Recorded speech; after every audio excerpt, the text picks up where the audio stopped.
Assalamualaikum warahmatullahi wabarakatuh.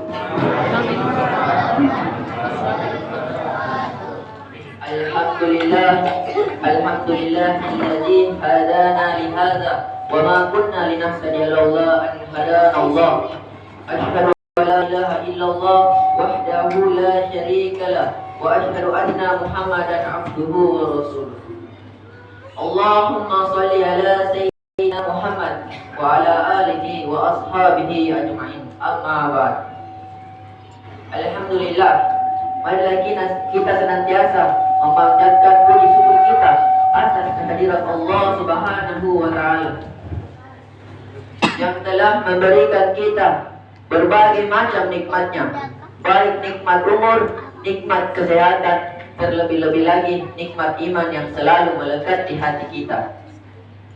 Dan tidak lupa pula kita syukuri karena Allah telah memberikan kita kesempatan yang untuk sempat hadir di tempat ini seraya melaksanakan salat Isya dan Tarawih.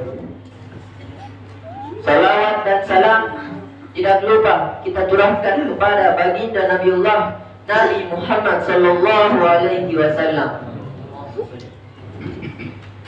Nabi yang menjadi rahmatan lil alamin, contoh teladan bagi umatnya. Alhamdulillah, kita telah memasuki hari ke-10 puasa Ramadan. Tentu banyak yang telah kita lakukan dari hari pertama.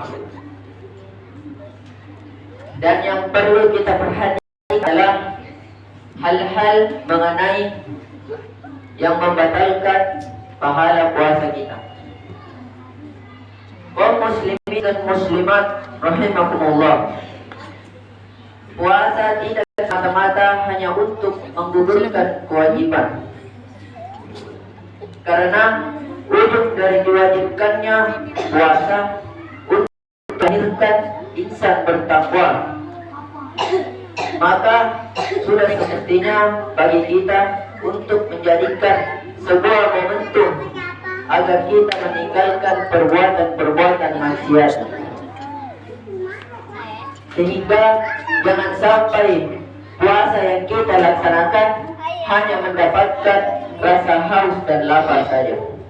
Sebagaimana Rasulullah sallallahu alaihi wasallam bersabda, "Kun min shaimi laisa lahu min siyamihi illa al-jau'i wal 'atash."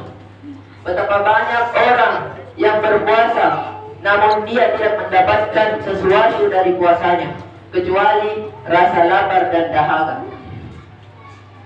Kaum muslimin dan muslimat rahimakumullah, di dalam kitab Al-Fawaidul Mukhtarah li Saliki Tariqil Akhirah memberikan 3 penafsiran tentang hadis di atas. Yang pertama, tetap melakukan perbuatan-perbuatan buruk. Orang yang berpuasa tapi tetap melakukan perbuatan-perbuatan buruk dapat membatalkan pahala puasa, seperti menggunjing orang lain, berbohong, dan mengadu domba. Sebagaimana Rasulullah sallallahu alaihi wasallam bersabda, "Khamsun yufattir nasai al-ghibah wan namimah wal kadhib wan nazaru bisyahwah wal yaminul kadhibah." 5 hal yang membatalkan pahala orang yang berpuasa. Yang pertama, membicarakan keburukan orang lain. Yang kedua, mengadu domba. Yang ketiga, berdusta. Yang keempat, memandang dengan syahwat. Dan yang kelima, sumpah palsu. Jadi percuma kita berpuasa tetapi masih melakukan perbuatan tersebut, pahala kita, puasa kita memang diterima, tapi tidak dengan pahalanya. Hadirin dan hadirat rahimakumullah. Yang kedua, ingin dipuji.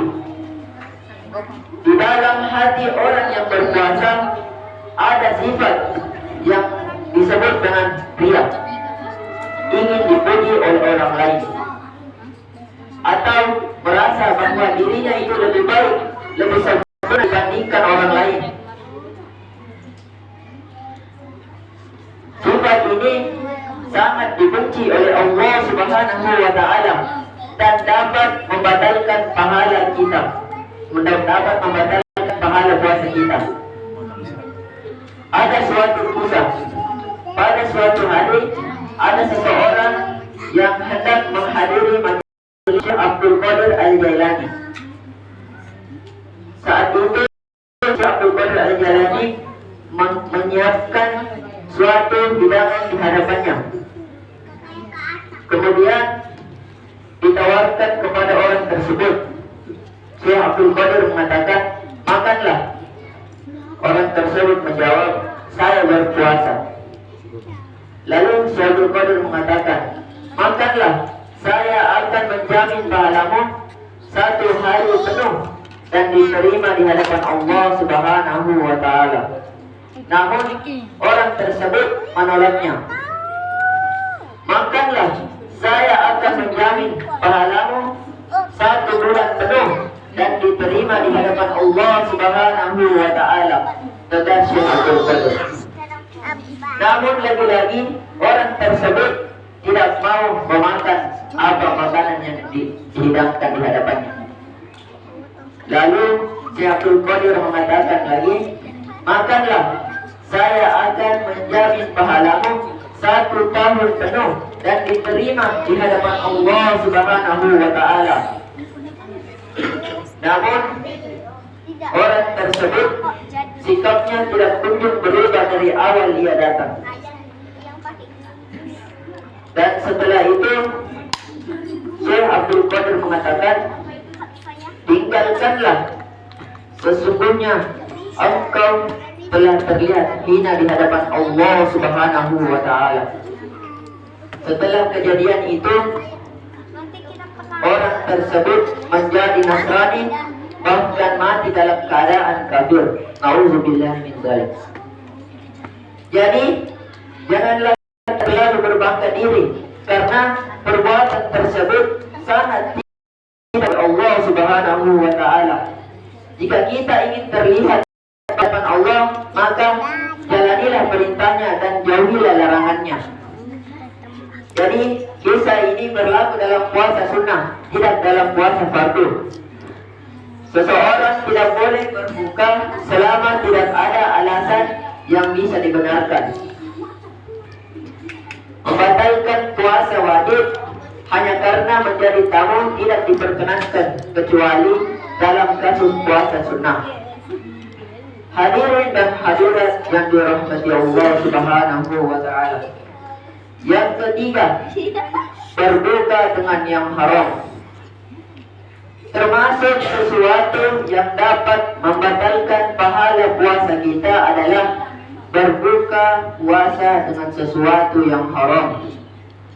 Di samping bisa membatalkan pahala puasa kita, perbuatan ini juga dapat membuat kita akan sulit beribadah kepada Allah Subhanahu wa Ta'ala. Berbuka dengan yang haram akan membuat kita malas beribadah. Dengan kata lain, berbuka dengan puasa makanan yang haram bisa membuat diri seseorang akan sulit melakukan suatu ibadah kepada Allah Subhanahu wa Ta'ala.